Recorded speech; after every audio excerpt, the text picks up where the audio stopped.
आप देख रहे हैं देशी हॉरर किंग। तो चलिए बढ़ते हैं आज की कहानी की ओर। दोस्तों, वैसे तो आजकल के समय में बहुत ही कम लोग हैं जो भूत प्रेतों पर विश्वास करते हैं और ज़्यादातर लोगों को ये सब बातें अफवाह या झूठी लगती हैं। लेकिन जब लोगों के साथ ऐसा होता है तो घटना उन सब के दिमाग में ज़िंदगी भर के लिए बैठ जाती है। मैं भी इन्हीं लोगों में से एक हूँ। जब मेरे साथ ऐसा हुआ तब जाकर मुझे इन चीज़ों पर भरोसा हुआ। दोस्तों, मेरा नाम तौफीक है और मैं कानपुर का रहने वाला हूँ। यह बात उस वक्त की है जब मैंने अपना खुद का एक नया लॉडर सामान डिलीवरी करने के लिए लिया था। मैंने उसी दिन से डिलीवरी करनी शुरू कर दी थी। ज़्यादातर मुझे डिलीवरी का सामान रात में मिलता था। फिर ऐसे एक दिन जब मुझे रात में डिलीवरी करने के लिए सामान मिला तो मुझे वो सामान काफ़ी दूर डिलीवर करना था, इसलिए मैं उसी वक्त सामान को लेकर निकल पड़ा। उस वक्त यही रात के 9 बज रहे थे, लेकिन मुझे क्या मालूम था कि आज की रात मेरी ज़िंदगी के सबसे डरावनी रात होगी। मैं काफ़ी दूर निकल आया था। मुझे लगभग सुबह तक सामान को डिलीवर करना था, इसलिए मैं लॉडर को तेज़ भगाए जा रहा था। मैं जिस रास्ते पर था उस रास्ते पर मुझे बहुत ही कम गाड़ियाँ दिखाई दे रही थीं। अभी मैं लॉडर को आगे बढ़ा ही रहा था कि तभी थोड़ी दूरी पर मुझे एक लड़की लाल साड़ी पहने हुए नजर आई। वो लड़की मुझे गाड़ी को रुकने का इशारा दे रही थी। उस लड़की को रास्ते पर अकेला खड़ा देखकर मैंने सोचा कि आखिर इस लड़की के साथ ऐसा क्या हुआ है जो ये सुनसान जगह पर अकेले खड़ी है। मैंने लॉडर को उस लड़की के पास जाकर रोका और लॉडर को रोकने के बाद मैंने उस लड़की से पूछा कि आप इस रास्ते पर अकेली क्यों खड़ी हैं। जिस पर उस लड़की ने कहा कि मुझे मेरा बॉयफ्रेंड यहाँ पर अकेले छोड़कर चला गया है। मेरा उससे झगड़ा हो गया था, जिस वजह से वो मुझे यहाँ पर अकेला छोड़ गया। आप मुझे थोड़ा आगे तक छोड़ दें क्योंकि मुझे कोई भी लिफ्ट दे रहा। अब उस लड़की की सारी बात सुनने के बाद मैंने उसे लॉडर के अंदर बैठने को कहा। फिर वो लड़की लॉडर के अंदर बैठ गई और उस लड़की का चेहरा बहुत ही मासूम था और साथ ही उस लड़की की खूबसूरती भी साफ साफ दिख रही थी। इसके बाद मैंने लॉडर को आगे बढ़ाया। मैं लॉडर को चला ही रहा था कि तभी वो लड़की एकदम से रोने लगी। उस लड़की को रोता हुआ देखकर मैंने उस लड़की से पूछा भी कि क्या हुआ आपको, आप रो क्यों रहे हो। मैंने अभी इतना बोला ही होगा कि तभी सामने से एक ट्रक तेज़ रफ्तार में मेरी तरफ आता हुआ दिखाई दिया। वो ट्रक वाला मुझे हॉर्न भी मारे जा रहा था, जिसके बाद मैंने लॉडर को फौरन साइड में लिया और फिर एकदम से ब्रेक मार दिए, जिसकी वजह से मेरा सर हैंडल में जाकर लगा। फिर उसके बाद मैं वहीं पर बेहोश हो गया और फिर थोड़ी देर के बाद मेरी आंख खुली तो मैंने देखा कि मैं लॉडर के अंदर ही हूँ, पर वो लड़की लॉडर के अंदर नहीं थी जिसको मैंने लिफ्ट दी थी। मैं अपने सर को पकड़कर लॉडर से बाहर निकला और इधर उधर देखने लगा। तभी मैंने पाया कि मेरी गाड़ी कब्रिस्तान के बाहर खड़ी है। फिर जब मैंने उस कब्रिस्तान का बोर्ड देखा तो उस पर लिखा हुआ था प्यासा कब्रिस्तान। यह लिखा देखकर मुझे थोड़ा अजीब लगा। दरअसल मैंने सोचा कि लोग क्या क्या नाम रख देते हैं। मुझे उस वक्त बिल्कुल भी डर नहीं लगता था, इसलिए मैं उस लड़की को वहीं पर ढूंढने लगा। मैं उस लड़की को काफ़ी आवाज़ भी लगा रहा था, पर मुझे वो लड़की वहाँ पर कहीं भी दिखाई नहीं दे रही थी। फिर काफ़ी देर इधर उधर ढूंढने के बाद वो लड़की जब मुझे कहीं नहीं मिली तो मैं अपने लॉडर के पास जाने लगा और फिर जैसी मैं लॉडर के करीब पहुँचा कि तभी मुझे पीछे से चिल्लाने की आवाज़ आई।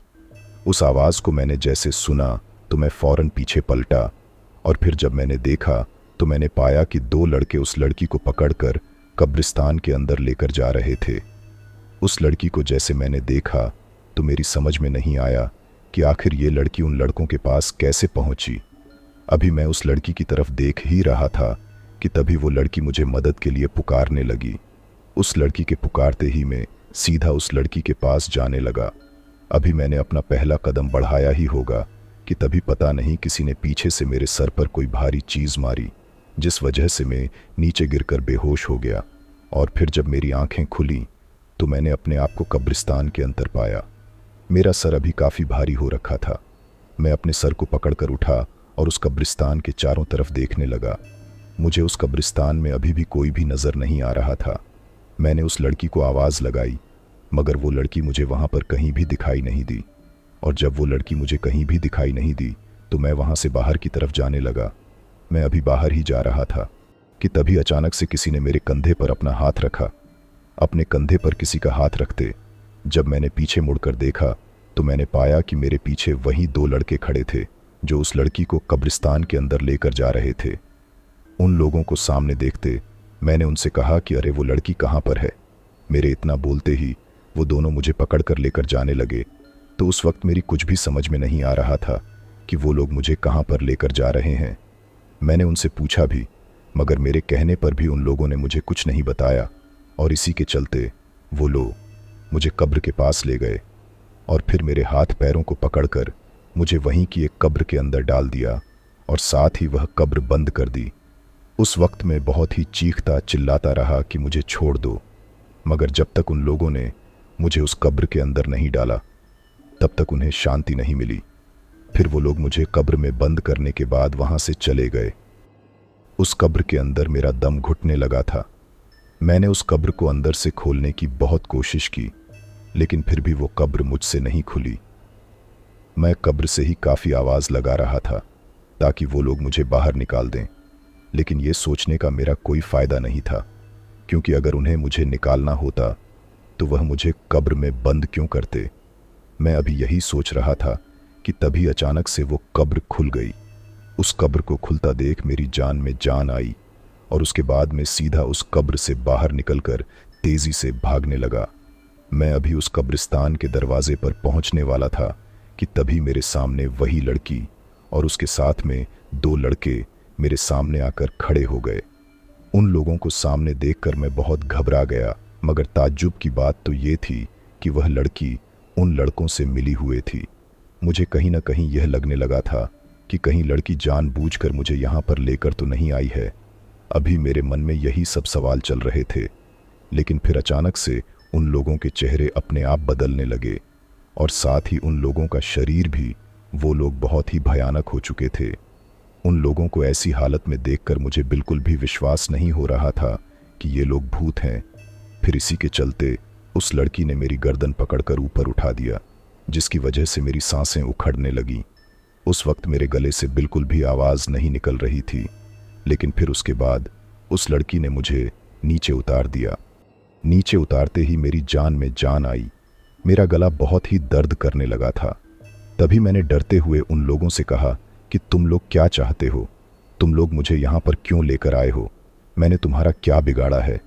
मैंने उन लोगों से इतना कहा ही होगा कि उन लोगों ने मुझसे भरी आवाज़ में कहा कि अगर तुझे अपनी जान प्यारी है और तू नहीं चाहता कि तू हमारी तरह बन जाए तो तुझे हमारा काम करना होगा। अगर तूने ये काम कर दिया तो तू बच जाएगा, नहीं तो तेरी भी मौत हो जाएगी। दोस्तों, उन लोगों की बात सुनकर मेरे अंदर डर और भी ज़्यादा बढ़ते जा रहा था। मुझे कुछ भी समझ में नहीं आ रहा था कि मैं करूं तो करूं क्या। एक तो मैं इतनी बुरी तरह से फंस गया हूं कि मुझे अपनी जान बचाने का एक ही चारा है। अगर मैंने इनका काम किया तो मैं बच सकता हूं, वरना मेरी मौत तो पक्की है। तभी मैंने उन लोगों से पूछा कि मुझे क्या करना होगा, जिस पर उन लोगों ने मुझे बताया कि तुझे इस कब्रिस्तान के आखिरी में एक रास्ता मिलेगा, उसी रास्ते में तुझे जाना है। फिर थोड़ी दूर बाद तुझे एक कुआं दिखाई देगा और उसके के अंदर 3 मटकियां रखी हैं। उन मटकियों को तुझे वहां से बाहर निकालकर और आगे जाना है। वही तुझे गुफा दिखाई देगी। उस गुफा के अंदर तुझे एक आदमी मिलेगा। उसी आदमी को तुझको मटकियां देनी होगी, जिसके बाद तेरी जान बच सकती है। उनकी बात सुनकर मुझे लगा कि ये काम तो मैं आसानी से कर दूंगा, मगर मैंने अभी इतना सोचा ही था कि तभी उन लोगों ने कहा कि यह काम इतना आसान नहीं है। 4 लोगों ने यह काम करने की कोशिश की थी, मगर शायद उनकी किस्मत खराब थी। उन सभी की मौत हो गई। उन लोगों के बाद तुम 5वें इंसान हो जो कि वह काम करोगे। उस कुएं के पास एक बहुत ही पहुंची हुई डायन रहती है। अगर तुम उस डायन से बचकर उस कुएं के पास पहुंच गए तो तुम बच जाओगे, लेकिन वो डायन तुम्हारे साथ छल भी कर सकती है। इतना बोलकर उन लोगों ने मुझे कब्रिस्तान के आखिर में पहुंचा दिया। रास्ते को देखकर मेरे अंदर डर की सीमा बढ़ती जा रही थी, क्योंकि वो रास्ता घनी झाड़ियों और पेड़ों से पूरा घिरा हुआ था। मेरी तो हिम्मत ही नहीं हो रही थी कि मैं उस रास्ते पर आगे जाऊं, मगर मैं कुछ कर भी नहीं सकता था। फिर इसके बाद मैं अपने डर को काबू करके उस रास्ते की ओर जाने लगा। उस रास्ते में मुझे चीखने और चिल्लाने की आवाज़ें सुनाई दे रही थीं। जैसे जैसे मैं अपने पैरों को आगे बढ़ाते जा रहा था, तो वैसे वैसे मेरे दिल की धड़कनें बढ़ती ही जा रही थीं। फिर इसके बाद जब मैं उस कुएं के पास पहुंचा, तब जाके मुझे थोड़ी राहत मिली। दरअसल उस कुएं के पास पहुंचते मुझे एक झोपड़ी दिखाई दी। मैंने सोचा कि उन लोगों ने तो मुझे इस झोपड़ी के बारे में कुछ बताया ही नहीं, लेकिन फिर मैंने इन बातों को अनदेखा करके उस कुएं के पास जाने लगा। जब मैं उस कुएं के पास पहुंचा तो मैंने देखा कि उस कुएं के अंदर वो मटकियां तो मुझे दिखाई नहीं दे रही थी, पर उस कुएं के अंदर मुझे काला पानी ज़रूर दिखाई दे रहा था। अब मैं करूं तो करूं क्या? अभी मैं यही सोच रहा था कि तभी मुझे उस झोपड़ी से किसी के बाहर आने की आहट आई। उस आहट को सुनते मैं उस कुएं के पीछे छुप गया कि कहीं वो मुझे देख ना ले। फिर जब मैंने वहां से छुप कर देखा, बूढ़ी औरत मुझे दिखाई दे रही थी। उस बूढ़ी औरत को देखती मैंने सोचा कि यह इतनी डरावनी जगह पर अकेले कैसे रहती है। यही सब सोचते सोचते मैं उसे देख रहा था कि तभी वो उस कुएं के पास आई और वो वहीं खड़ी होकर कुछ करने लगी। फिर थोड़ी देर के बाद वो कुएं से चली गई। उसके जाते ही जब मैंने उस कुएं में देखा तो मेरी आंखें फटी की फटी रह गई। दरअसल मैंने देखा कि अब उस कुएं के अंदर वहीं 3 मटकियां दिखाई दे रही थीं और उन मटकियों को देखकर मुझे पता नहीं क्यों अजीब सा लग रहा था। लेकिन फिर इसके बाद मैंने सोचा कि मैंने मटकी को अंदर से निकालूंगा। कैसे? ये मटकियों तो कुएं के काफ़ी अंदर है। मैंने उसके आसपास भी देखा तो मुझे वहां पर कुछ भी नहीं मिला जिससे कि मैं उन मटकियों को बाहर निकाल सकूं। फिर उसके बाद मैं दबे पांव झोपड़ी के पास जाने लगा ताकि वहां से मुझे रस्सी मिल जाए जिससे कि मैं उन मटकियों को उस कुएं से बाहर निकाल पाऊं। जब मैं उस झोपड़ी के पास पहुंचा तो मैंने देखा कि दरवाजे के बगल में रस्सी टंगी हुई है और उस रस्सी को देखकर मैं सीधा उसे लेने गया। लेकिन फिर मैंने देखा कि जो बूढ़ी औरत थी अब वो डायन बन गई थी। उस झोपड़ी के अंदर हवन करके कोई मंत्र पढ़े जा रहे थे। उसको यह सब करता हुआ देखकर मेरे अंदर खौफ पैदा होने लगी थी। मुझे कहीं ना कहीं ये लगने लगा था कि अगर इस डायन ने मुझे देख लिया तो यह मुझे नहीं छोड़ेगी। मुझे कैसे भी करके उस रस्सी को वहां से लेना होगा, तभी मैं उन मटकियों को निकाल पाऊंगा। दोस्तों, मैं उसी वक्त दबे पांव रस्सी के पास जाने लगा। जब उस रस्सी के पास पहुंचा तो मैं चुपचाप रस्सी को लेकर वहां से जाने लगा और फिर कुएं के पास पहुंचने के बाद मैंने उस रस्सी को वहीं पास के पेड़ में बांध दिया और फिर मैंने अपनी कमर में वो रस्सी कसकर बांध ली और फिर मैं आराम आराम से उस कुएं के अंदर उतरने लगा। मुझे घबराहट तो बहुत हो रही थी, पर इसके अलावा मेरे पास और कोई चारा नहीं बचा था। मैं काफ़ी धीरे धीरे उस कुएं के अंदर उतर रहा था और जब मैं उसके के अंदर उतर गया तो मैंने देखा कि वो 3 मटकियां ज़मीन में गड़े हुए थे। मैंने उन्हें बाहर निकाला और उन्हें लेकर मैं ऊपर जाने लगा। जब मैं उन्हें लेकर कुएं से बाहर आ गया तो फिर बाहर आने के बाद मैंने देखा कि अब मुझे वहां पर कोई भी झोपड़ी दिखाई नहीं दे रही थी और साथ ही न तो वो डायन, पर उस वक्त मेरी तो कुछ भी समझ में नहीं आया कि ऐसा कैसे हो सकता है कि एकदम से वह झोंपड़ी गायब हो गई।